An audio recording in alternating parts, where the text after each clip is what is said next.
right, friends, we are back with your favorite podcast of the week. It's Location Weekly. It's episode number 611. Aubriana, how's it going? It's going well. Glad to have you back. We had a fun show without you last week, but I'm sure you were enjoying some time away. Yeah, it was nice. Yeah, it was like sunny and warm, and New Orleans, the jambalaya is like it warms me up and makes me feel good, like a little Cajun spice. So Mhm. yeah, it was nice. And thank you for filling in with Karsten last week and getting that done. It was great. We don't like to miss weeks here at the LDO, so we find a way to get it done. So and yeah, we've got another good show for you this week. Four stories as per usual, and we're going to kind of go a little bit all over the world and cover a range of things. So, but I think we're starting with a fun one. I'll let you do that, Brianna. Yeah, we are starting with a fun one, but it's kind of hard to go to a story about ice cream when it is snowing outside right now. I am ready for the spring. I'm sure many of you are feeling the same way if you are in the Northeast. Like, what's going on? We're done with winter, but here we are. So Mars is piloting this smartphone-enabled on-demand ice cream delivery. So they're calling it like a store hailing initiative, and this is happening right now or about to happen in Hollywood, California. So basically the products from Mars ice cream, think of M&M's, Snickers, which is my jam, and Twix brands, and they'll be available from a fleet of mobile stores, and this is provided by a company called Conjure. So consumers can just place their ice cream orders on their smart devices, and then those can be delivered to a location within minutes. And then the checkout system really just lets customers pick up their ice cream and walk away. So that's kind of cool, right? They're piloting this starting in the spring, so very soon, and then they plan to expand it to other locations later this year. So this reminded me of a story that we talked about not too long ago around the ice cream line with Unilever, where they had this technology that would alert when it needed to be refilled, and refilling those coolers in stores. So lots of like ice cream tech happening, getting ready for that season. And so I think this is cool. I like the idea, especially when you think of like a city such as LA or New York and just being able to call the ice cream truck to get what you want. We have an ice cream truck that comes around our neighborhood, and it's a first for us here in New York, and it's so fun. We've got Mr. Softy that comes in the city and right outside where we are. And so they will drive around and play the music just like they did, many years ago. And I actually have the guy's number. So whenever I have a bunch of kids over, I just call them like, hey, can you swing by this address? And, they'll be like, how many kids you got? And I'm like, I got 7. They're like, I'm there. So they'll come over and, I don't have 7 that are my own. Let me just clarify. Like a bunch of kids playing in the yard at the moment, neighbors and stuff. I was going to say, Brianna, you said like in the old days, like how they used to drive around. People used to have 7 kids too. So yeah, that was back when eggs didn't cost like $2 a piece, right? So I think this is really cool. I love that, they're taking this a step further. It's like automated, it's fun. And people want ice cream. Like, you got to get that Snickers ice cream bar. What do you think? Yeah, I think it's great. It reminds me, like we've covered on the show, not recently, but past years, similar types of sort of mobile vending machines, if you will, where in China in particular, I think we've covered a couple stories where you could order up like essentially like a mobile 7-Eleven to show up, on wheels to your neighborhood. You need something late at night. You can hail this kind of convenience store on wheels, and it comes and kind of delivers this stuff. But I think in the ice cream world, this makes sense. I mean, we all kind of like to have ice cream, I think, especially when it's warm out. And if you can you go to the grocery store and you buy your ice cream, and then by the time you get home, maybe it's a little softer than you want it, and then you throw it in the freezer, and then it's kind of rehardens, and it's not the best always, right? So if you can kind of just get ice cream on demand and it's brought to your neighborhood, like the old school ice cream truck, which works just as well. If you have the number, and you can call them up and get them there. I think that makes sense. But I guess what I like about this is that it's you're getting those name brand products, right? You're getting the M&Ms and the Snickers and the Twix and those brands of ice cream bars that people are going to the grocery store to get anyways. I'm with you. I'm still overall a fan of the old school ice cream vendor. We also had one in our neighborhood here that comes around because I think there's some nostalgia to it. There's some sense of supporting local business, local entrepreneurs as well, which I love to do. But there's something to be said about these being able to hail a name brand ice cream vending scenario to your area. And I like that it's it's set up through mobile. Potentially that means then there's social media connectivity that can be brought into this to amplify and to share. They say that you can hail these things in as little as 2 minutes, which seems mind-boggling to me. But if you're in California and if you're in Hollywood and you're going to be able to try this out, then we want to hear more about it. So maybe one of our friends down there, maybe we can get Scott McNulty or somebody to hail one of these and tell us what he thinks. So Scott doesn't eat ice cream though; he's too healthy. Maybe after a long surf or something. Yeah, send us a video. Yeah. So, but I like it. I think it's really cool, and I like that Conjure has kind of built this technology that can be applied to multiple different brands and varieties of different items that can be held, not just ice cream. Okay, moving on from fun to more serious stuff that I think is something we need to talk about, and that is the digital product passport initiative that the European Union has been working on for some time.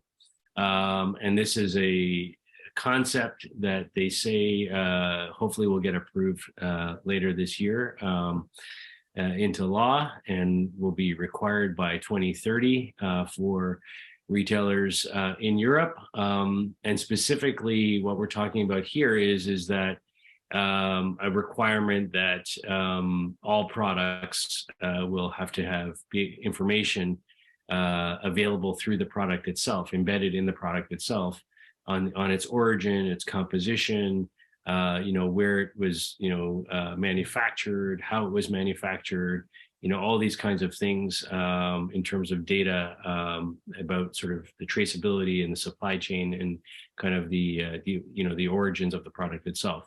And so this is something that's coming. It's coming into law, and so folks are starting to think about how they can get ready for that. And so one retailer in particular, Holzweiler, which is a Norwegian fashion apparel brand, they've teamed up with a company called Eon, E-O-N, out of New York, that is already sort of working on building technology to support this. So they work on kind of building these kind of QR code based technologies that are kind of sewn into the garments, that are all about traceability, transparency, and sort of compliance with the new digital product passport initiative.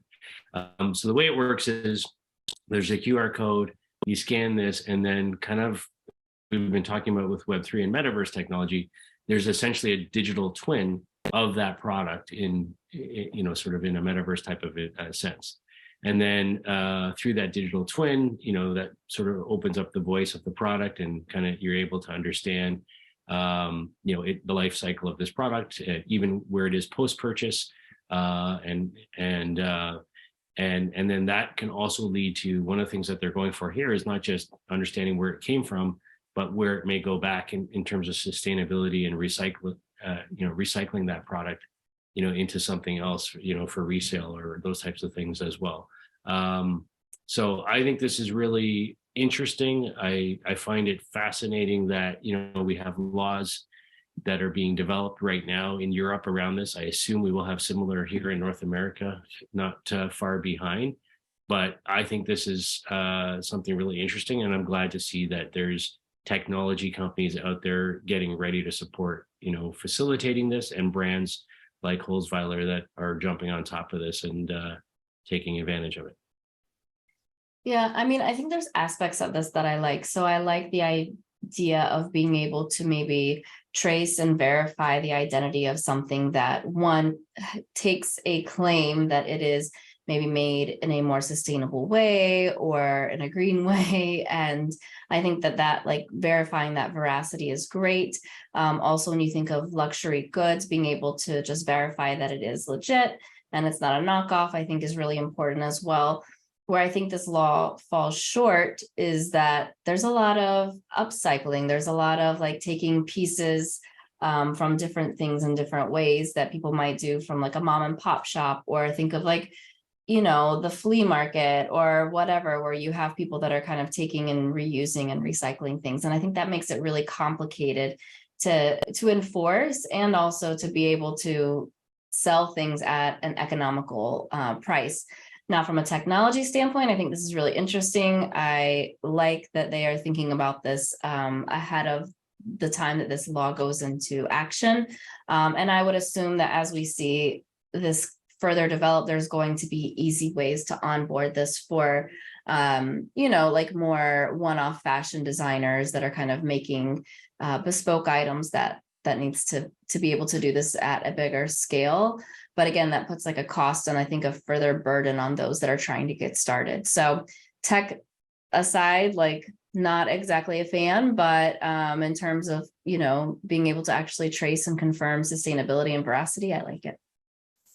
Yeah, and I think one of the other things, so the same technology company that's kind of powering this Eon, they also have a product called Instant Resale, and one of the brands that's using that is Chloe, the luxury brand Chloe, for digital ID. And one of the pieces around that is this sort of ownership certificate piece, right? So when it comes to resale of a product on a secondary marketplace or things like that, there is that sort of proof of ownership and veracity of that. So I think from that point of view, it makes sense. I think, when you get into non-luxury goods and things like that, and, you get into, sort of more casual marketplaces, be it, garage sales, flea markets, those kinds of things. I'm not sure that that's necessarily what people are looking for or the cost that comes with that. But the reality is like, if these are, coming into law, then, we're going to have to get behind it. And the interesting thing is, this brand Holzweiler that I talked about earlier, which is Norwegian, in Norway, apparently already, you're not allowed to say that you're sustainable unless you can document it. And so that's the baseline. And I think it's interesting, to think about where this is going from a European union point of view, and potentially what that means for the rest of them. Yep, for sure. Okay. Okay, so I'm going back to the food and drinks. Why not? Why not? And an interesting question Pepsico is asking is like, what does your brand sound like? And they're trying to figure out, what do their brands sound like? So they have been working on developing a series of audio logos. Yes, you heard me right. That the company believes really represents their brand. So the goal is to improve the overall like brand recall, ad recall, when consumers hear specific sounds that they can recognize and identify with the brand without seeing the actual name of the product or hearing the name of the product, right? So they're working with a company, it's called Veritonic, and this is an audio intelligence company. And then another called Made Music Studio, which is a global sonic branding agency to help, with this idea that they have. So they gave some examples, which I thought were very interesting. Like, hey, we know what Doritos looks like. We want to know, what does that sound like? What does it sound like? What is like this crunch sound? Is it a whip crunch? They said. And then they're starting to add that specific sound to the radio, the television, the podcast ads, and it would be consistent. So if your brand says a sentence, like, what does it sound like? So I like that they're thinking about this, and they also decided they would map the sounds to various phases of the consumer journey. So maybe when you're opening the bag of Doritos, or when you're actually about to eat one, pulling one out of the bag, just different phases of kind of what's happening. And some data that I found very interesting is that Veritonic verifies that the sounds elicit the correct emotions. So like they said that they found that 23% they found a 23% higher recall of the brand that these sounds were able to generate. 70% of 18 to 24-year-olds found it disruptive in a positive way. And 12% gave a higher appeal on the overall brand score. So very interesting. They've already started testing this out with some of their other brands, like Tostitos in a recent campaign used this type of auditory logo. And they're using this across their audio platforms like Spotify and Pandora. And then, they're also taking this like, I don't know, they're trying to say like, how do we follow this by Doritos, Tostitos, Fritos, Ruffles, kind of making the same exercise for popcorners, like the newer brands, which my kids love. Like, I think that it's really interesting, but there are a lot of senses that we have besides just visually seeing an ad or just hearing somebody talk about it. So I love that this is like playing on that audio sensory that we've been using, but in a very new way. I think about like memories throughout my like upbringing, and a lot of times I'll correlate a certain smell or a certain maybe sound of something that was happening with like my grandmother cooking in the kitchen or something like that. So I think that there's a lot of science that there is to tie this here, and I just think that it's like wonderful. There's a company that has a technology that's out there providing this platform to create this. And then I need to know, Asif, what is your brand sound? Right. Well, I don't have one yet, but I'm going to have to get these guys to create one. Right? Yeah, no, I think this is fantastic. I think this is, as you were talking about these guys, and I had read this story earlier in the week. I started thinking about brands that I know that have sounds that I can associate already. And like the two that popped into my mind here in Toronto, where I am, is the Toronto subway system, the transit system. When you get on or off the train, there's this 3-ding chime that they play. And like, you just know, like it's distinctive Toronto subway, the doors closing, chime kind of thing. And it's very distinctive. And so like, that's the Toronto transit system. And then the other one is the lottery corporation here. When you go and take your ticket in to scan it to see if you've won anything, and when you win, it has this very distinctive like tone that it plays again, with a little catchphrase or whatever. So there's a lot of power and emotion that kind of gets drawn, can be summoned, if you will, like through these types of audio tags. So I love this, and I like how they're taking their brands, going across their portfolio of brands from Doritos and Tostitos and all these things that they have, and figuring out what is the sound for each of those, and even like different parts of that life cycle of when you first open the bag, or those kinds of things.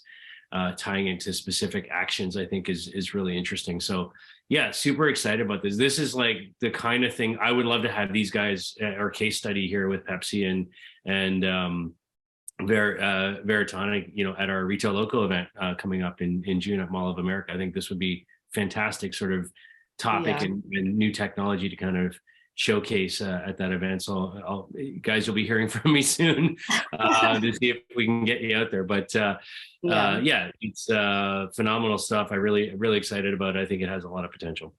It reminded me, I feel like Pringles almost was the first to do this years ago, where they had the slogan, which was, I think, once you pop, you can't stop, right? Something like that. And then they had the sound of like popping open the lid and then the crunch of the Pringle. Like, I feel like they kind of did this before this was actually a scientific thing. So now everybody's like, okay, wait, there's something here more than we ever thought about.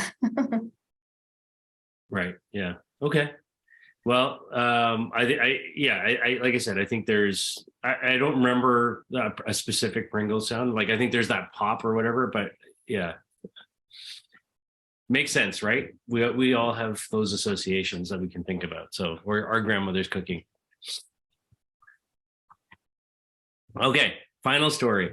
So we're going to jump over now to into China, and we're going to talk about China and Japan, I guess. We're going to talk about a company called MapXus, I think is how you say it. It's MAPXUS.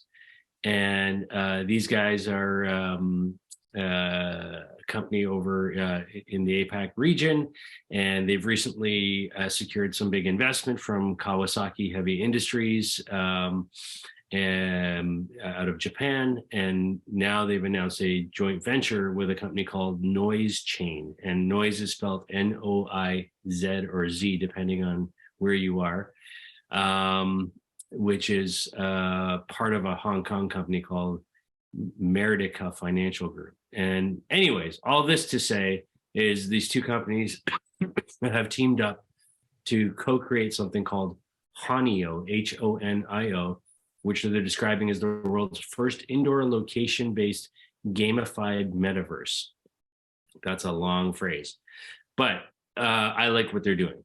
So essentially, the Noise guys are a company that's in the sort of blockchain and metaverse space, and MapXus is in sort of the indoor location space. And so what they're doing is they built this sort of digital twin of real life shopping malls and landmarks in this Honio metaverse environment. And so using indoor mapping technology and positioning technology, the folks who have the Honio app on their phone, and this is driven through app that they're using as opposed to desktop browsers or glasses or things like that.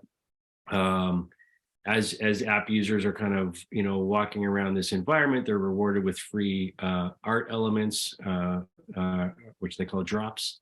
And the more time they spend in the physical stores, the more art drops that they get.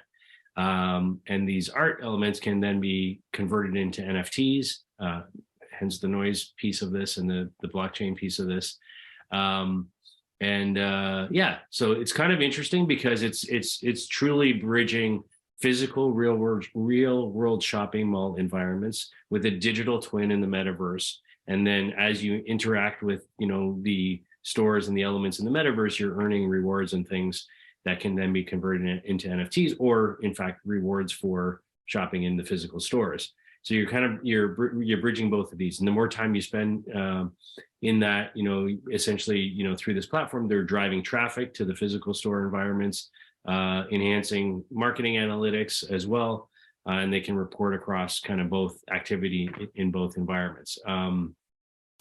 So they're launching this initially in the Chinese market, and they're aiming to have 100 million users of the app when they launch this in just a couple months. So I think this is really interesting. I think sort of that intersection of creating complete digital twins of physical world shopping environments, and then looking at sort of the intersection between the two and how you drive traffic back and forth, and then having a rewards or gamified piece on top of that to incent people, I think makes a ton of sense. Yeah, I think they definitely know the culture in those areas, and they know that this will have a high adoption rate.